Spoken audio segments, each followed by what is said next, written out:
Pero kanina pa ako nag-charge dito, pero ayaw pa rin gumana. Palitan yung mga sira ng battery nito, mga ka-repair. Oh, ayaw pa rin. Madali siyang malubat.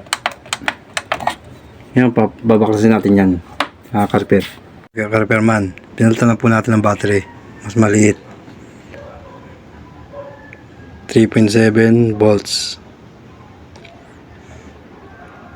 Malakas pa rito. Ito yung original na battery niya. Sira na po.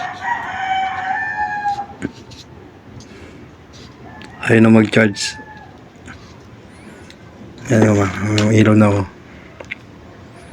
So, patayin natin. Yan. Basta natin. Bluetooth mode. Ayan na po ang ating Bluetooth speaker. Gumagana na po. Malit lang po yan, pero heavy duty po yan.